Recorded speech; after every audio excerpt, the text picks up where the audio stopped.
Good morning, everybody. From Eurada, we are very grateful to be able to count on you, participants and speakers today here in Agorada 2021. My name is Rosa Escamilla, and I'm part of the Eurada team. Even though this year is different because of the global pandemic, we have organized this event with all our effort and enthusiasm. For this time, it's the first time in 25 years since 1992 that we are going to hold this annual main conference online. I am sure it's going to be a success. We are 203 people registered. These are the rules to follow during this 2-hour conference. And please, you are welcome to write in the chat box any questions that you have during the event. And after each session, they will be answered. And next slide. Perfect, thank you. And in addition, as you may have seen in the website and in the registration, today's conference will be divided into 4 sessions. But of course, Roberta, the floor is yours, and thank you very much for being here, and welcome to the President of Eurada. Thank you, Rosa. Thank you very much. Good morning, everyone, and each of you. I'd like to, at first, I really like to thank everyone for participating to this meeting.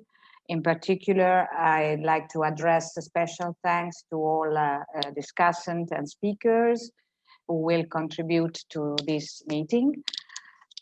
And of course, a special thanks to Eurada Secretariat, to all the people who made it possible. So, as you, a lot of you, many of you already know, Eurada 2021 is devoted to the presentation and the discussion about the new programming period. During this meeting, you will have, as you have already seen by reading the booklet which I have sent to you, we will analyze different subjects dealing with the main issues which are really important for regional development agencies and in general for socioeconomic developers. As you know, this meeting can be the ideal chance in order to get different point of views on the programs, on policies, and in particular, the issues which will be addressed today will be 3 main issues, let's say. One dealing with the European Bauhaus, which is a very important initiative which will be discussed by the JRC, as you see by the agenda, by Mrs. Borislava Woodford, and by Mr. Sergio Perez from General Direction Foreign Affairs of the Government of Navarra. As you see, we always try to involve, on one hand, EC commissioners, or anyway, EC institutions and organizations on one hand, and on the other hand, our colleagues working on at regional and level and in different territories. Then the second issue that will be addressed today will be the challenge of climate change, the international cooperation and the International Innovation Investment Initiative, which will be dealt by Mr. Andrea Di Anselmo of Meta Group, who always accompanies us in new challenges and in new missions, together with 2 speakers, Anita Trenier-Milnaric of Meta Group and Mrs. Valeria Bandini of Arter, who's a colleague of mine. Then the third issue will be international cooperation. As you know, Eurada is a European network of regional development agencies, but open to the world, to the global dimension. And we have been in the past programming period involved in this program, which will be analyzed in its new version. That is the international cooperation, international urban and regional cooperation. which will be presented by Jaime del Castillo of Infide and by Mr. Ronald Hall of DG Regio of the European Commission. And we will show you two practical cases thanks to Jerker Johnson of the Regional Council of Ostrobotnia in Sweden and Mrs. Gabriela Macovieu of ADR Northeast, which is one of our member agency of Romania. Then we will have an explanation of what can be an experimental innovation policy in Europe by the Innovation Growth Lab, which will be presented by Albert Bravo. Let me tell you about another very important initiative which has been held yesterday. As you know, Eurada is always on the edge, trying to deal with all main policies and issues dealing with regional and local development. Yesterday, we have been the organizer of a very important meeting of the working group on digitalization, which has been settled in 2016, and of course, this working group is trying to facilitate the mutual learning about practitioner on digitalization. And I kindly invite you to download a particular app, which is a kind of prototype, which has been created in the framework of this working group. And this you will see in the chat how to download in your cell phone or in your PC this app, and you can try you can try it. So I close my brief presentation, thanking also our director. I don't know if he has recovered after the vaccine. And as you know, this is a very peculiar period. We are trying to recover from this pandemic situation. And I really hope to have soon the opportunity to meet all of you directly in a meeting in Brussels or in another European or non-European country. Thank you very much. I give the floor to Rosa in order to start the discussion and to go to the nitty-gritty of the different questions that we are going to analyze today. Thank you and have a good working day. Thank you very much, Roberta, for your words of welcome. Well, as you have already heard, first of all, we will talk about the new European Bauhaus initiative. And today we will have Sergio Perez and Borislava Woodford. Sergio Perez is the Director General for Foreign Affairs of the Government of Navarra. He's an expert in project management and European R&D networks and at the EISMA.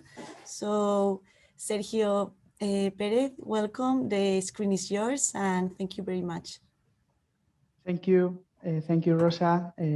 Thank you, the organizers, especially Esteban, the director of Eurada. And I'm really happy to be here today with all of you.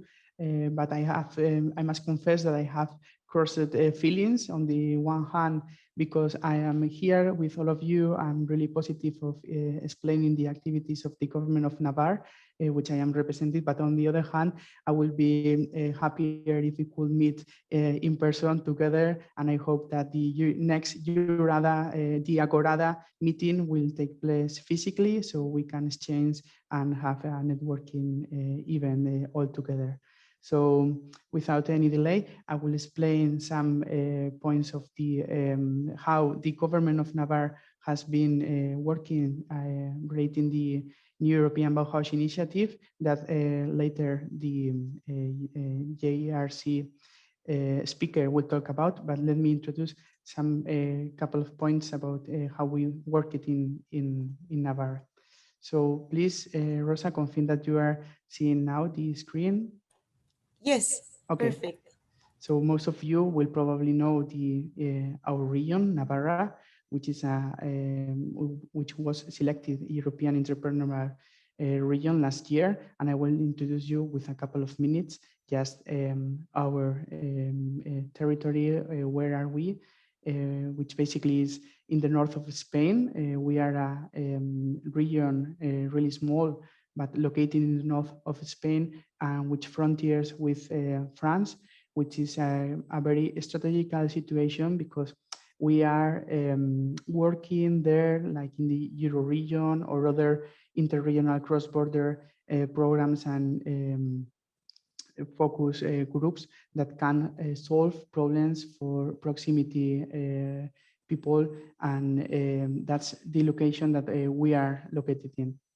As you may know, we are 614,000 population in 2016, and it's a good region, which the capital is Pamplona, that you will probably know because of the bull running, the San Fermines.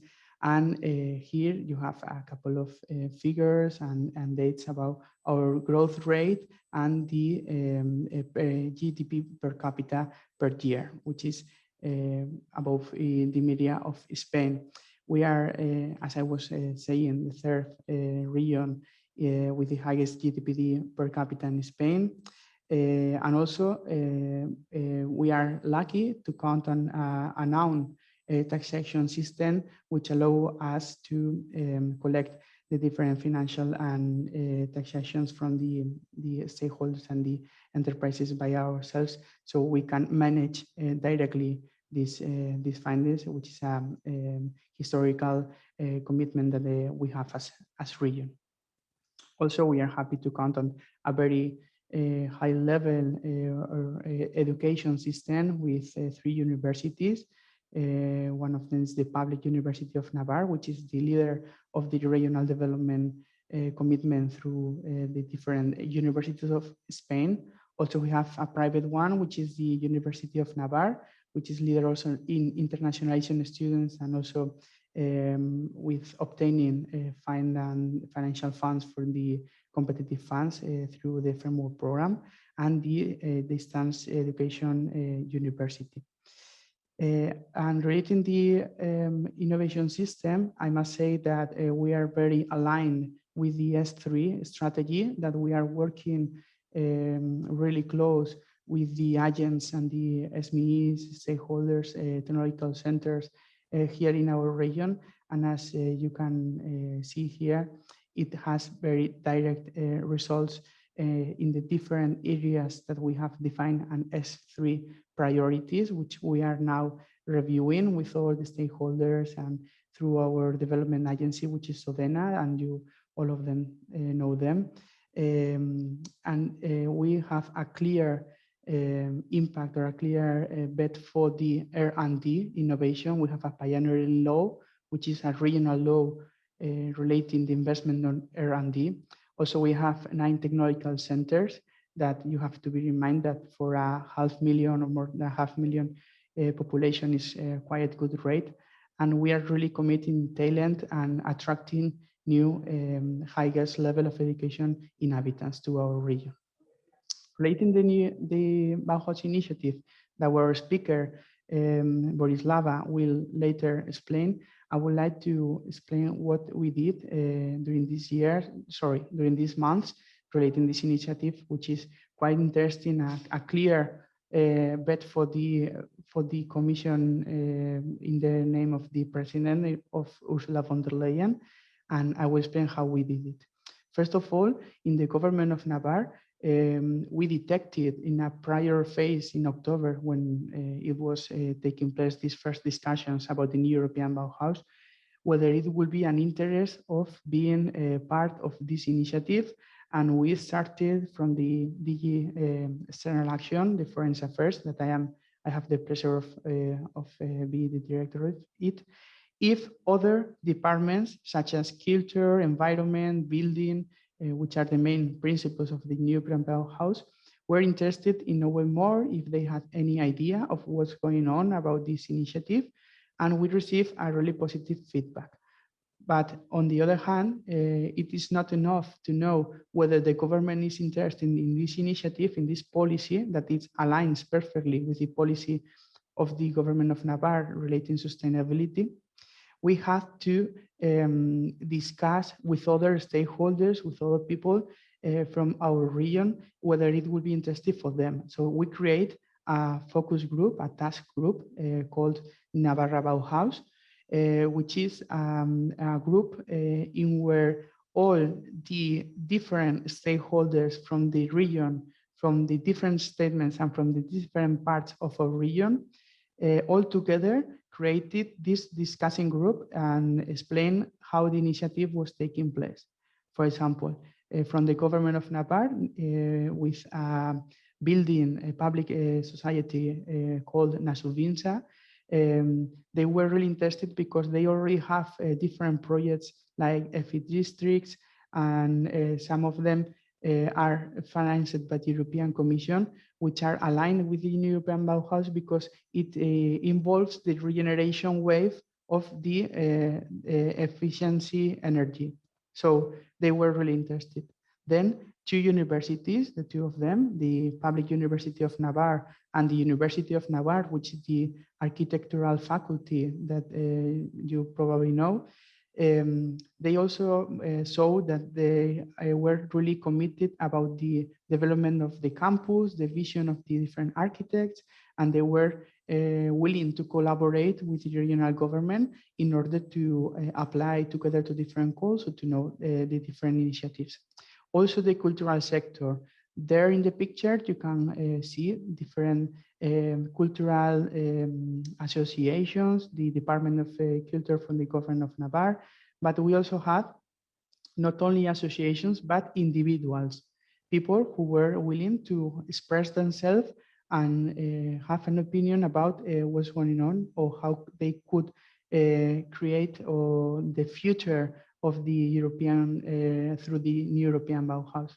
Civil society as well, with different associations for participation and co-creation, and architects, that you know that they are united through the different associations, and we had urbanism architects, we had also edification, we had different parts, and finally the municipalities. We had the federal association aggregation of the territorial cohesion of Navarre.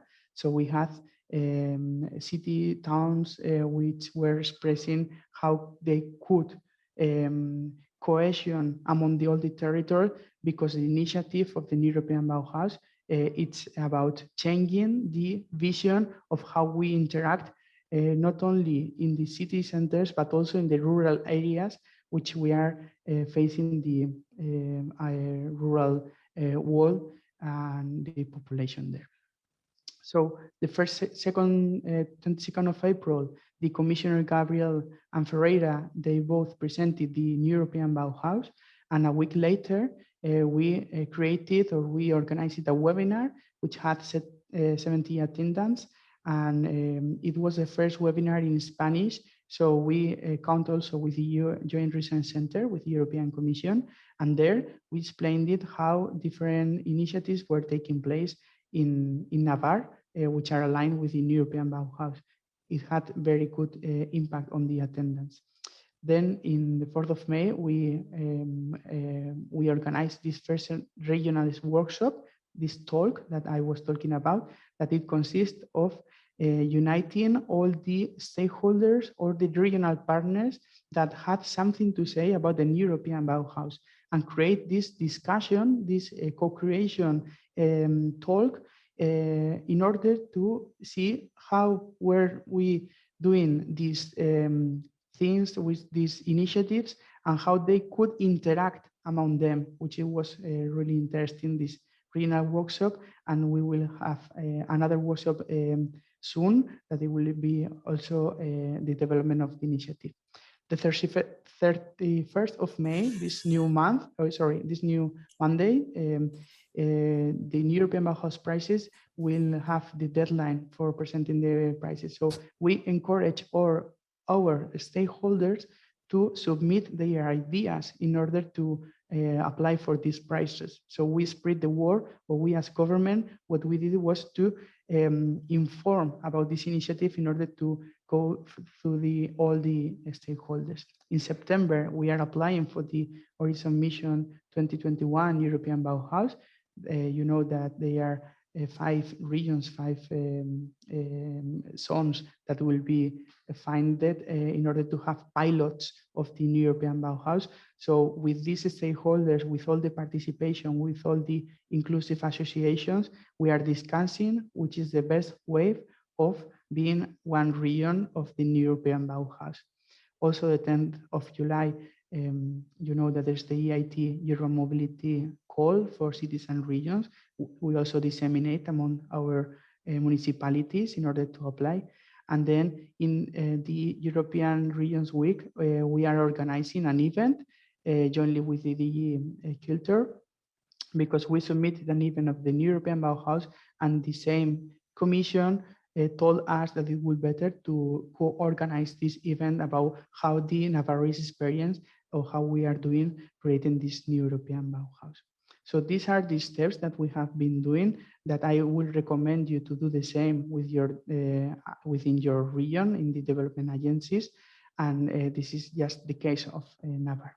I will not want to extend more. I would like now to introduce our speaker who will explain better the European Bauhaus initiative, Mrs. Borislava Goodfur, who is a policy analyst at the European Bauhaus initiative team, run under the auspices of the President of the European Commission, Mrs. Ursula von der Leyen.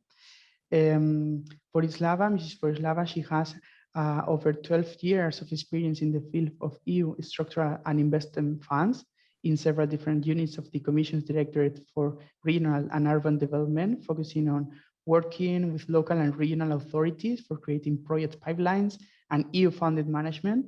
And back in 2019, she had a short stint at the cabinet of Corina Cretu, former Commissioner for Regional Policy, and was part of the team negotiating the European Regional Development Fund regulation for 21-27 in the Council and the Parliament. So we are very happy to count on you, Borislava. Thanks for being here with us. And now the floor is yours. Thank you very much.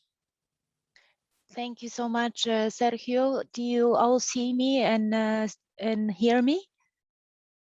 Yes, Okay. Perfectly. Okay, good. The region of Navarra is one of our best ambassadors. So thank you for pitching out for the initiative even before I take the floor. But let me thank Eurada, Rosa, and everyone for organizing today's event and for inviting us, the Joint Research Center team, to give you a short presentation. I will not take more than 15 minutes time, but maybe there will be some minutes for questions and answers. A lot of the items I'll touch upon were mentioned by Sergio, but hopefully my presentation will put things in perspective.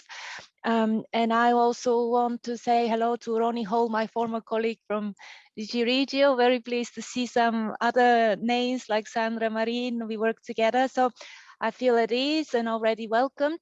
I will try to share my slides right away. You tell me if you can see them. Okay, great. Very few words. So my name is Borislava Woodford. I joined the Joint Research Center on January 1st. We are a very small unit, Unit 01, recently created to run the initiative under the auspices of Mrs. von der Leyen, the President of the Commission, but also we go hand in hand with two commissioners that were mentioned by Sergio, Ms.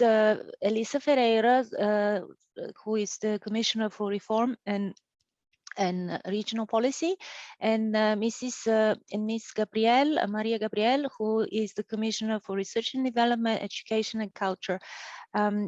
Without much ado, I'll start straight into the key features of our initiatives.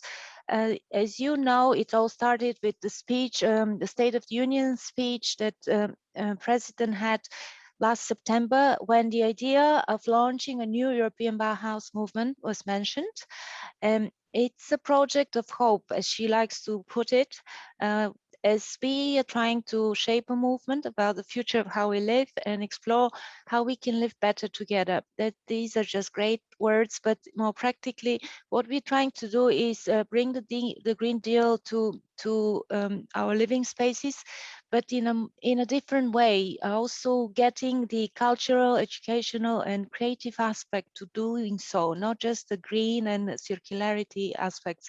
It is a very interdisciplinary, intercultural type of initiative. I will go into what we mean by that later on when I present the different phases of the movement. The old original Bauhaus movement that dates back from 100 years ago started with the logo or the motto they had, form follows function. Now we're trying to factor other aspects to it, to go beyond form follows function, factor the planet, obviously climate crisis, but also look in the social aspects, the cultural, educational aspects of our current times, and look into the recovery, hopefully very soon, post-pandemic time, recovery under the auspices of the Green Deal, but within the framework of the Green Deal, but with new angles and new ways of thinking about it.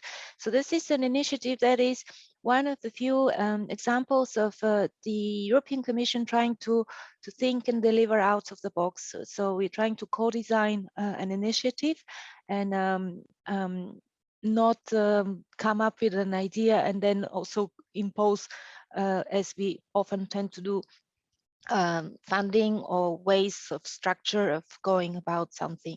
The next slide is very important because I'm trying to say here what it is that is important for us to call a project, let's say a Bauhaus project. The initial scope is obviously the built environment, but not only. But what a project could claim that it is Bauhausian, or whatever we want to call it, Bauhaus initiative like, should demonstrate the three key pillars, which is for us sustainability, which is not necessarily and only about greening our investments and thinking of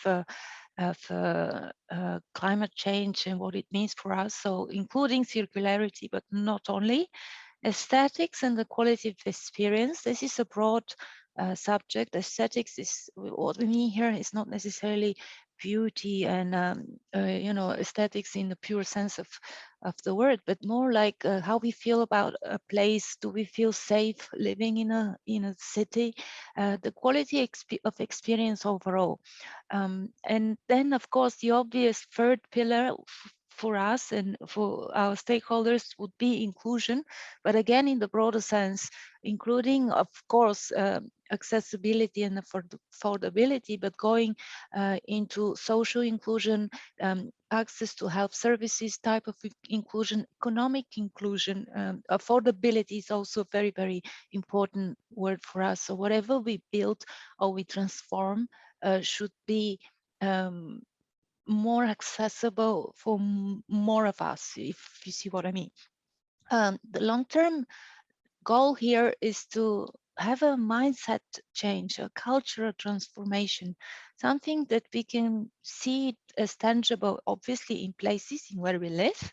That would be cities, but not necessarily rural places that mentioned by Navarra are very important to the initiative as well. So it's not an urban initiative. That's what I'm trying to say here. And we're even attempting to go into changing business ecosystems and influencing markets, but that is the long-term vision for it. Let's see how we go about it. The timeline is exemplified by next slide. Until the summer, but it really is until end of June. What we're doing right now is what we call the design or harvesting phase of the initiative. Then we will enter the delivery. The delivery would be really pulling together finances and launching calls for proposals and trying to get the finances there to demonstrate some tangible results of the co-design phase of how we decided to go about the initiative. And then beyond 2022 would come the dissemination phase. In the design phase, as I mentioned, for us, that's very crucial because that's where we're trying to shape what we want to do via an input. So we have a web page. If you type New European Bauhaus Initiative, you will get to our website, and there we have co-design section where we would wish people, institutions, citizens, whoever, to come and participate by hosting a conversation, exchanging good examples, ideas, but mainly, most importantly for us, challenges. Share your academic work, papers, essays, and we view all contributions equally. But we are running out of time for that. So if any of you would wish to pitch for us and get more input, we'll be happy to screen them, because we're trying to come with concrete contemporary examples, but also build partnerships beyond what's in our website, and have a community of ambassadors. So your session today is an excellent way for us to promote the initiative, and I'm very happy that so far I saw that over 110 people are listening to me. In the design phase, these are very first examples of what we got as input. For example, a small design school of Matera were telling us already back in January, where we opened the website, about their multidisciplinary gatherings, learning by doing. Or we also, that's just an example, we also look for ideas and visions. They don't necessarily have to be projects or anything, but just concepts, prototypes.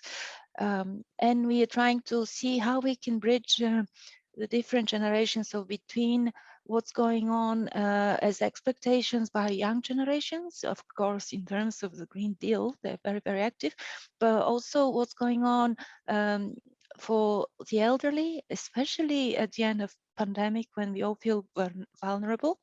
And so we're trying to take account of the needs of all generations in designing new built environment. That's very put in a very in a nutshell, but it's obviously beyond the built environment too. And we're trying to filter challenges and needs that come from bottom up. So we want a holistic approach, but we need people to tell us what they want to see changed, how they want to see it post-pandemic. There is this picture of a block of flats in Plantenbaum buildings. There's, well, we've put on the slides, what do we do with ugly buildings? For me, I come from Sofia, Bulgaria, so I've seen blocks of flats much uglier. So it's just an example that we all perceive things differently. And, you know, to me, these buildings are not ugly, but obviously for others, they probably need refurbishment. And this is where the initiative is linked to the renovation wave recently launched by the Commission as well. I've brought a couple of examples of what's coming in terms of inputs, and we're trying to make sense of what's coming in through the design phase on our website. So people interested in alternative, greener working and meeting type places. So a physical space that is really at the service of its community. There's just an example here that comes through, and then another one is a school that would teach younger generations to be more in tune with nature. So we're looking for beautiful, sustainable buildings, but it's beyond buildings. It's what happens in these buildings and around these buildings in terms of educating young people to cater and care for the environment mainly, and not only. Then also prototypes for new and sustainable forms of housing. I mean, housing is where we live. It's a lot of our daily life is spent inside our homes. So we're trying to see what alternative materials we can build with. How can we be more minimalistic and more affordable in our urban and rural environments? The delivery phase is I get most of the questions on delivery phase. You know, where can we get some funding from? And that's what we're trying to do right now. The first real example of something out there are our prizes that Sergio mentioned. There is a separate slide on that. I will tell you more about the prizes that looking for reporting inspirational examples, and they have a monetary value to it. But most importantly is maybe in the autumn we will come up with the first pilots, so calls for proposals, um, uh, and we are trying to pull resources from shared management but also direct management. Those are the modes that the European budget is distributed under in at the European Commission. So we're working with a lot of different DGs, trying to align what's going on in the pipeline in terms of support, technical assistance support, and what we call flanking measures, you know, trying to set the ground for, say, a small municipality to run a Bauhaus project, but really in terms of the three key pillars: sustainable, inclusive and beautiful, but you know, aesthetically pleasing, but not necessarily just about the looks, but also about how we feel about a place. And then all ultimately trying to set up support structure in terms of financial support structure, and to continue to work with our growing community. These are the prizes. I'm really tempted to tell you go for them, because the deadline is next Monday. There are 10 different categories on our website. If you're interested, one of the pages is called Prizes. It takes you to a platform that is actually run and managed by DG Regional Development. They are hosting the prize platform, but also providing the support. In strand A, the winners. So there in strand A, we're looking for existing projects. They will get 30,000 euros worth of prize plus a media coverage package.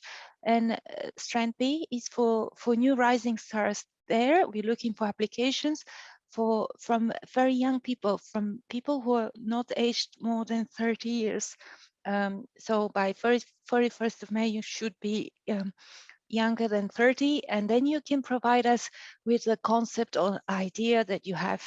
And then we will go through voting. The prize ceremony is scheduled for mid-September, where most probably President von der Leyen herself will hand out the awards. These are the categories. I'm not going to go into them, but for those of you who are interested, you will see they vary from educational modules to, of course, transforming cultural heritage, but also products, lifestyles, techniques, materials, some wacky topics that the Commission has never awarded for so far. Dissemination phase, that is what I mentioned, that is beyond 2022. Hopefully there'll be lots to disseminate. We are seeing a real amplification of the interest and the demand for our Bauhaus team to present, to spread the word. And we think that there will be lots to disseminate, but let's see how we function, how we go about it, and how the delivery phase actually kicks in. Just as a teaser, on our website, you'll see a high-level roundtable group of people. These are 18 personalities that come, of course, from the architectural design world, but not only. We have representatives of digital, cultural, urban planners, local authorities, innovators, next generation activists. For example, we have young Gina. She is only 19 and she is the Norwegian equivalent of Greta Thunberg. But we have very famous names of architects. We have a couple of representatives. One is a Japanese from outside Europe, a Japanese architect, Shigeru, and Sheila Patel is an Indian advocate for the poorest and for women's rights in general. So these people were selected by us, our team, to go and meet President von der Leyen and to give us ideas of how to shape the movement. They will not be working, say, in the type of working group for the Commission giving out recommendations. No, they're simply a sounding board for us. If we go in the wrong direction, they will tell us from their own experience that that is what we shouldn't be doing. So they're there to inspire us. And then partners organizations, something that's taking a lot of time, my personal time. We're screening every week between 30 to 40 applications that come through the systems. These are entities that wish to make official partnerships with us. So far, we've had over 560 entries, requests, and as of today, we have we have 139 official partners on our website. You can check that out. This is just a snapshot of the logos that we published. You would see a bunch of very different organizations. For example, I'll signal out Fundación Once, the Spanish Disability Foundation that is national, but also we have very small entities that can be a very local green NGO, like Rio Neva in Portugal, or Aalto University, but from the educational side. 2/3 of our partners come from the creative sector, which is designers and architects studios, which is obvious. But we have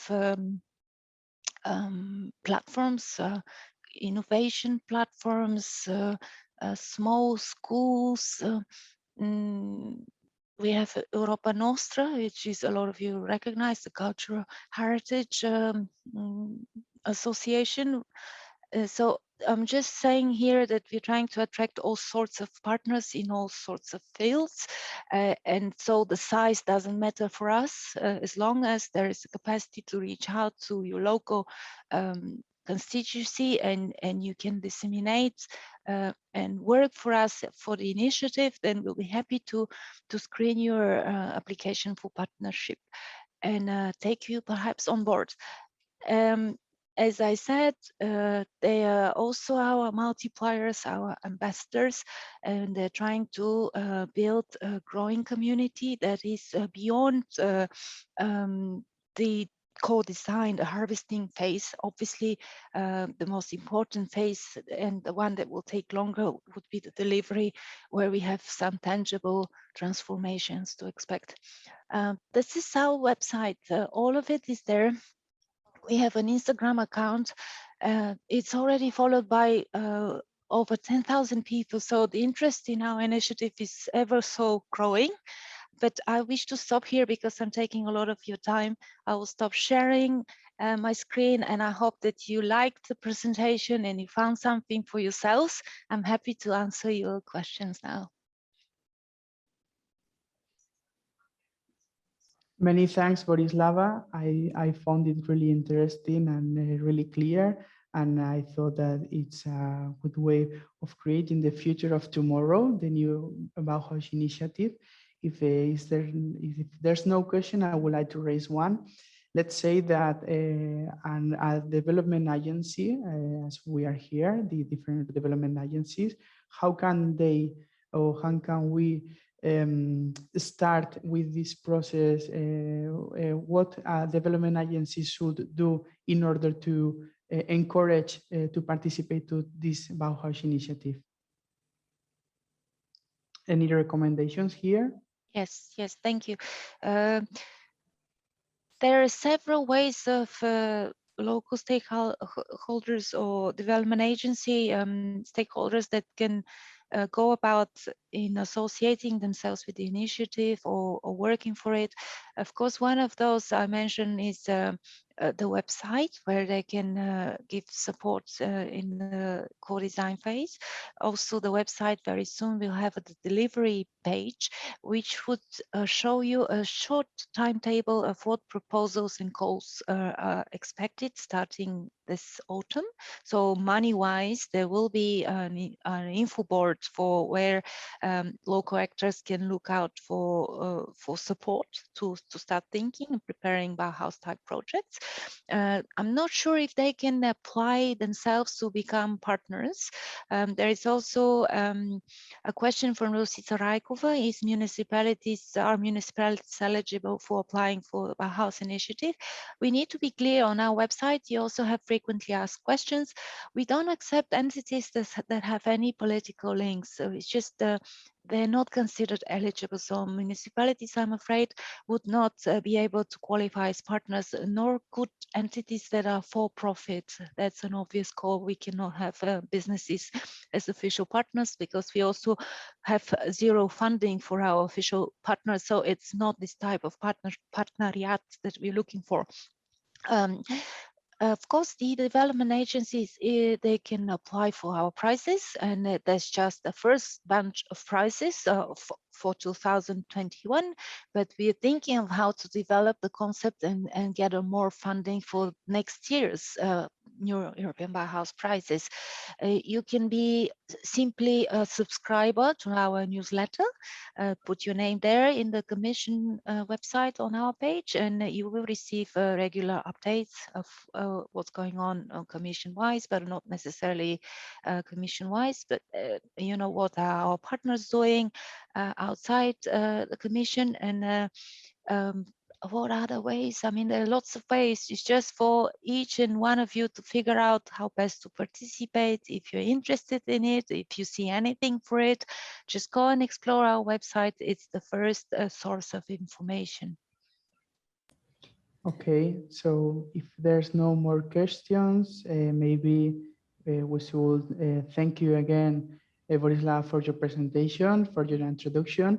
As we have seen, this is a long-term initiative by the Commission, which is now being created in the co-designing phase, which will finish in this summer.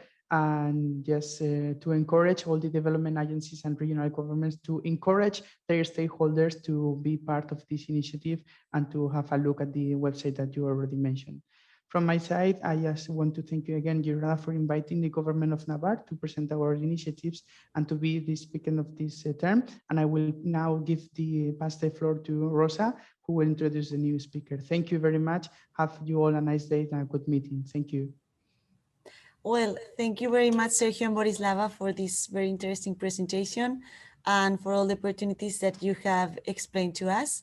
Now we move on the second part of the conference, where we will talk about interregional cooperation and the Interregional Innovation Investment Initiative. And well, today we are pleased to have Andrea Di Anselmo, Anita Tregner, and Valeria Bandini. Andrea Di Anselmo is a founding member of Meta. He has more than 25 years of experience in innovation and startup support, participating to international projects, and well, he's board of directors of Meta Venture, and he's vice president of INSME, the International Association of SMEs.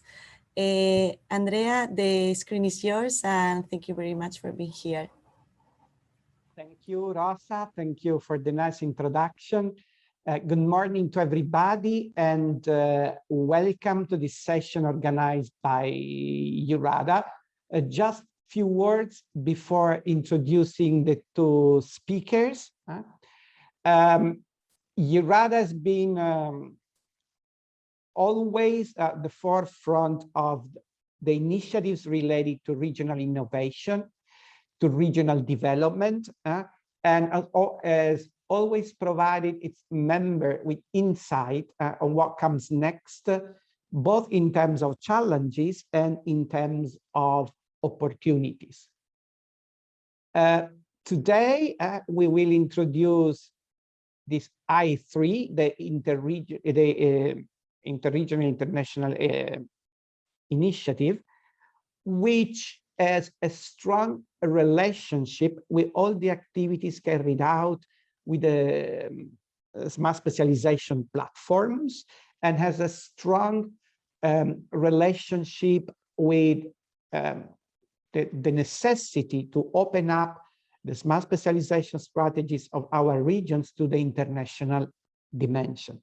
Necessity which was clear in the last programming period, but is going to be even more important in the next programming period, 2021-2027, where there is also an enabling condition for the smart specialization strategies related to international collaboration. So what we are going to introduce during this session, it's very important and relevant, not just because it may become an opportunity to fund project, but also because it's something extremely strategic to boost and support innovation and SME competitiveness in our regions. So having said this, I would like to introduce our two speakers, Anita Tregner-Mlinaric. She is a senior expert on regional development. She has been working for Meta Group since many years, but has a strong background with international cooperation, especially in the Eastern Europe and Western Balkans. She will introduce us about the I3 initiatives and give us some hint and tips on how to approach possibly this opportunity. We will have then Valeria Bandini. Valeria, I don't want to say that we know her since many years, but she's been a very strong supporter of Eurada. She's the responsible for Europe and international cooperation, internationalization of Arter, and she will present the experience of Emilia-Romagna region, and she will also elaborate on what it's expecting us next, and she will also provide us with some hint on what Eurada will do in the future for its members. Thank you very much, and Anita, please, the floor is yours. Thank you very much, Andrea. Let me first try to share my screen. Is it good? Okay, thank you very much. Thank you very much, Andrea. So Andrea already introduced me. So my name is Anita Tregner. I'm a senior advisor and policy expert at Meta Group. And I'm here at the office in Brussels, at the front office of Meta Group. I will try to give you hints, as Andrea was saying, about this new instrument that was started as component 5 some time ago when it started to kick off and started to be discussed. But then it was changed into interregional innovation investment instrument. So now the short name of it is I3. I will try to give you as much information as possible in this 10 to 15 minutes I have in front of me, but also to say that we can only present the information that we have up to date, because this initiative is still into development, and it's possible that the European Commission will, change some of its modalities. But in a nutshell, what we are going to present, it's what it is today, and we believe that still there will not be that many changes on what it is supposed to be. For us who've been working with the S3 partnerships and with the S3 platform for many years, because we've been also supporting them through Reconfirm and TAF initiative, we know that this has been one of the most expected instruments, in funding instruments, because it was really missing, for the projects that we've been developed under the platform. So when it comes to the I3, this is the new instrument under the cohesion policy. It will be implemented under ERDF in this program period of 2001 and 2027, which we just started. And it has the budget of 580 million. Of course, the budget will be implemented into different ways, and I will talk a bit later about the strands through which it will be distributed. But as Andrea was also mentioning already, its main aim is to foster the interregional collaboration projects with a focus at companies, and to help, through this way to foster the development of further value chains. So its a main aim is to scale up the innovation, as well to accelerate it towards the commercialization, and also to support the S3 projects to be more integrated and developed within the regional innovation ecosystems. The way how it's going to be implemented is that it will provide grants to the SMEs. It will be targeting more developed or less developed regions, but the idea would be to have them, being working together. And depending on the strands through which it will be implemented, it will be offering the grants that will be up to 70% funded or to 100% funded, depending on the type of the grants. The mechanism through which the implementation will be done will be through the cascading type of funding mechanism. That is going to be applicable to the one of the first two strands when it comes to the capacity building action, which is the third strand. This will be through the 100% funded grants. As I was saying, there are different, type of regions that are targeted through this. It is also the same when it comes to who are the beneficiaries of these calls. So in the first two cases, we are talking about SMEs, while in the third one, these are these quadruple helix actors that will be the ones that will be targeted through this third call. As you know, and it was mentioned also already, that this type of funding mechanism is targeting the investment projects. And we know through Reconfirm and TAF that this was not easy also to be managed by the regions to get to the point to develop this type of projects. So we were also trying to explain, what are the elements to be taken into account, and what does it mean for the project to be investable, viable, investable, and bankable at the same time. So we were always saying that, this needs to be taken as you are going to the bank and you are taking a loan, so that you need to think of all these elements that need to be represented so that you can have a good project that at the end, will be so well presented and so well posed, so that the bank will offer you a loan. And this would be the same as you would be pitching your project to the investor. You need to have all these elements in place as shown in the slide, to make sure that you will be able to get the funding.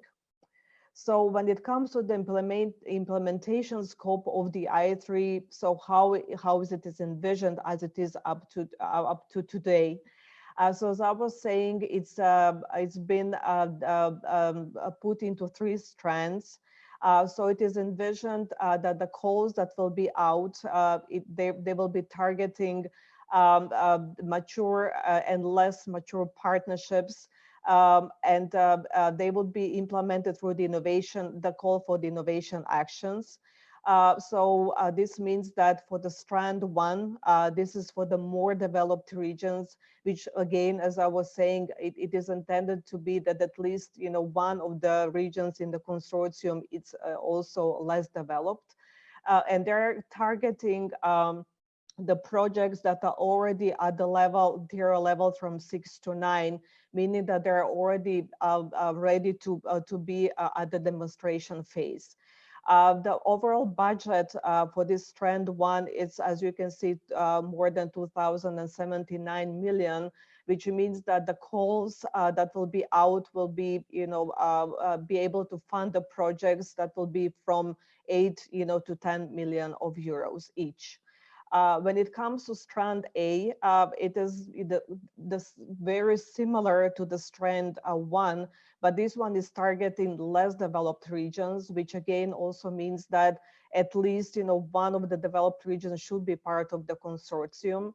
And the total budget, it's a bit less than of the strand 1. It comes to 280 million, and also the overall amount that will be available to projects to fund, it comes to 2 to 3 million. The strand 2B, as it is called, it's actually targeting, again, less developed regions. But this is more for the capacity building, meaning that the projects that will be participating and selected for this type of action are the ones who will be kind of in a preparatory phase, then to have all the elements ready to later on also a plan for the strand 1. There is less of the budget envisioned for that one. It's 28 million, meaning that the projects that will apply for or be eligible for this type of actions will be able to get around €500,000 for their projects to develop. Here you can also see what it means, what complies when it comes to be more or less developed region, but also it is possible to find this categorization under S3 platform to be sure in which category your region applies to. So when it comes to the main elements to consider applying for the I3, as I already mentioned before, we are mentioning these technology readiness levels. So the I3 is targeting those that are starting with TRL 5 to 6, meaning that you already need to have projects in mind that are ready to the demonstration phase, and then the I3 will help those projects to get to the level that those projects will already be able to implement it, or as we are saying, that they will be ready to be commercialized and will have the go-to-market strategy. Also, the main elements that you need to think of, when applying, and this is what we are still trying to endorse and help the partnerships through the TAF project, is that you need to be ready and to have in mind that to apply for this type of calls, you need to have a good business plan already in place, which means that you need to have a good market analysis already performed, knowing who your customers are and who your competitors are as well. You need to have a strong consortium which will be able to implement the investment that you are applying for and that you want to commercialize in the market. You need to have the key resources already planned. You need to have a good value proposition, which then it is also based on your market analysis, knowing that what you are endorsing into the market is the innovation that is missing, and that will find the right customers and will be able to provide innovative services in the market. Anita, yes, 1 minute. Yes, 1 minute. I'm close to be done. So all that you see here are the elements that need to be presented in the business plan.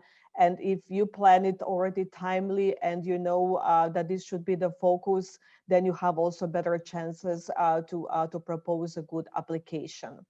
Here you can also see which are the eligible costs that I3 will be able to cover. And they are, again, depending on the strands.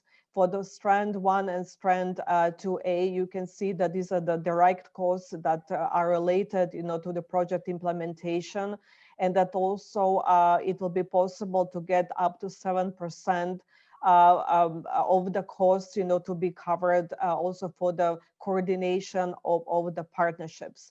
When it comes to the strand 2B, this is more related to the typology of these capacity building actions that you will be applying for, because there are different there are actually three different types that you can have into mind. And also you can see, as I already mentioned before, who are the final beneficiaries, the beneficiaries for all of the three strands.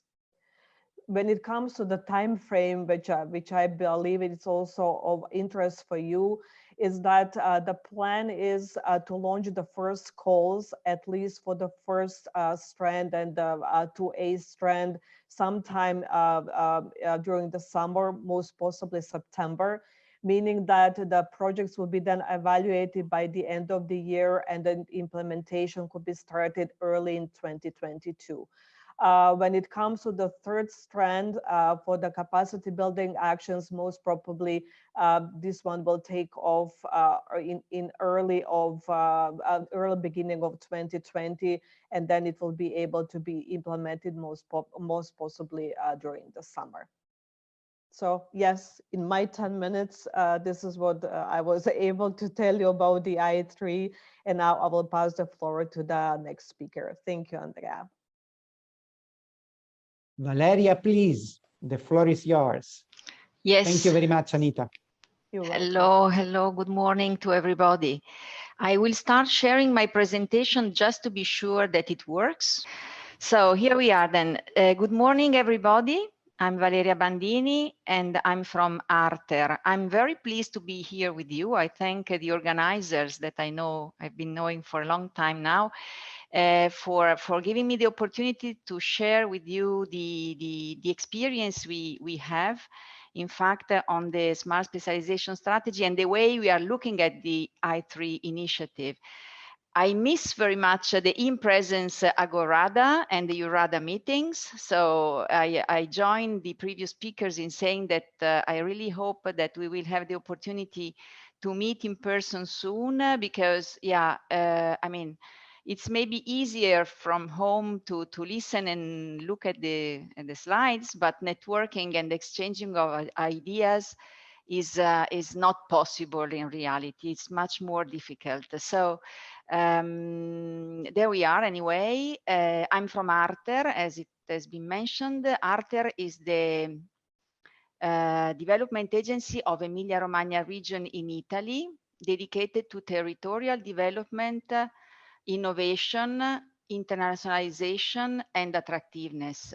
And in fact, I bring the experience of Arter and the Emilia-Romagna region in this framework. What we do is, in fact, to animate, coordinate, and promote the regional innovation ecosystem, and we support regional stakeholders in participating to European programs and EU opportunities overall. That's why we are there. We are doing that also in the perspective of the I3 initiative. That's why I've put there looking ahead, because in fact the major task of our agencies is mainly looking ahead and pioneering new opportunities and initiatives for the sake of our territories.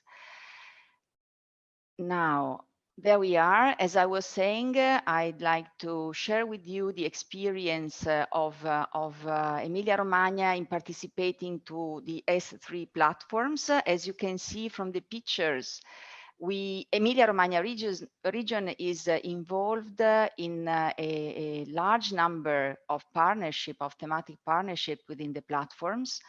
We started working on that from the very beginning, with the experience of the Vanguard initiative.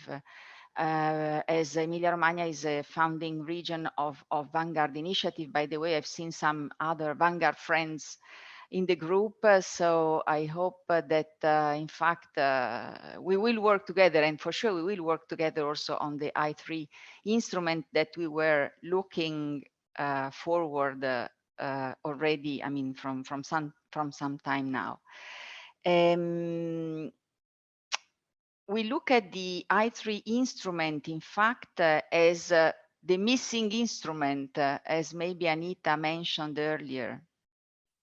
And We hope I mean, we are convinced that it will add not only funding, but also a strategic perspective to interregional innovation and interregional collaboration for innovation and development of our territories.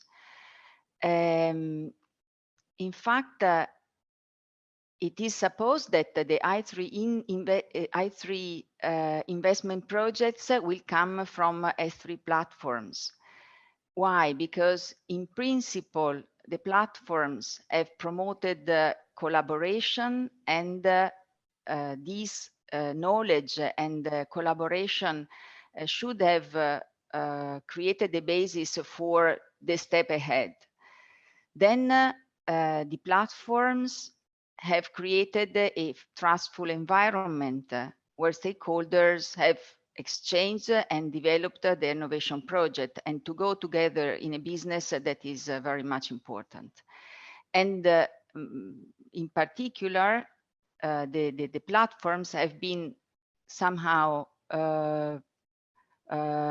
anticipating what has been mentioned as a condition for the new operational programs in terms of opening up RIS3 strategy and priorities. So we think that the strong connection that the partnership have created with the S3 strategies should be a strong base for setting up a strong proposal for the I3 instrument. However, there's a however, the work we've carried out within the partnership of the S3 platforms has enabled to develop and to found basis for strong projects, but to get to mature projects has not been obvious and nor easy. Despite the TAF, as you can see, mentioned there, I think Anita mentioned the technical assistance facility, the TAF instrument that supported and is supporting the partnerships in developing their investment plans, let's say. However, as I'm saying, we are, I mean, with this I3 instrument, or at least a part of it, we are challenged. And I confirm what Andrea was saying. It's an opportunity, but it's also a big challenge. In fact, in the I3 instrument, no fast track is foreseen. That means that it is not obvious that the partnerships and the projects developed within the partnerships of the S3 platforms will go straight away to that opportunity. And as Anita was saying, many aspects of the I3 instrument are still to be clarified, except for its ambition. We see it as a very ambitious new initiative, and I mean, we are ready to test it and to pioneer operations within it, but we are also aware of the challenges. But we look ahead. As I'm saying, it offers opportunities, and it offers, as you have heard by Anita, opportunities from different perspectives to strengthen interregional collaboration, yes, but in the perspective to go to bankable, we heard, cross-border investment projects. So we are asked as agencies also to help in adopting a kind of more business-oriented approach to interregional collaboration. And it's an opportunity to go from the mobilization of local ecosystems, and you have heard that a trend is dedicated to that for less developed regions or less prepared regions. But it aims at going to the development of cross-border global value chains. That is, I mean, a real big challenge for the sake of scaling up innovation and addressing companies, and in particular SMEs. That is also another big challenge based on our experience. SMEs are very active, flexible, innovative, but engaging in inter-regional investment may be a big challenge. So we have to be prepared to try and to, let's say, make the best out of our previous experience at the local level and on other inter-regional projects at the European level. But I mean, it's going to be a challenge from our side, from our point of view. Valeria, Eurada 1 minute.